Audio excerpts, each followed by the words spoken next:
There's another part of the problem, and that is this issue of how they have built up, the bureaucracy has built up constituencies within themselves that are resistant to change and won't advocate for the betterment of the organization. Yeah. Give an example of what I mean. So Pete Hegseth came in. One of the first things he did was he said, I'm going to remove the chairman of the Joint Chiefs of Staff and replace him, and I'm going to remove some other flag officers. And a lot of people said, okay, this is about DEI. But I think it's also about a larger cultural problem, and that is the rise of the bureaucracy in the Pentagon. And so these are some numbers we came up. I think it's quite astonishing. The numbers of admirals and generals that we have in the United States. Mm-hmm. And of course, admirals and generals are important because they lead the military, but they're also the officers that are going to be most resistant to change. Think of the numbers of the growth in admirals and generals that we've had in the United States. During World War II, we had one admiral or general for 6,000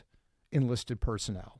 Today, that number is one admiral or general to 1,400. Those numbers, I think, belie the dramatic shift, because your point would be, it's like, okay, 1 to 6,000 versus 1 to 1,400. But your point is, how many soldiers did we have in World War II? Yeah, and here's an even more stark number. Exactly. We had 13 million soldiers and Marines and Navy personnel and aviators in World War II. We had 22 four-star admirals or generals. 22 four-stars admirals and generals. Today, we have 39 to 44 four-star admirals and generals. And our military is about 10% that size. We have 1.3 million enlisted personnel. So my point is we become top heavy with these admirals and generals that are resistant to change, and they love their weapon systems. They love their fighter aircraft. That's what they trained on. That's what they know. They want more of those.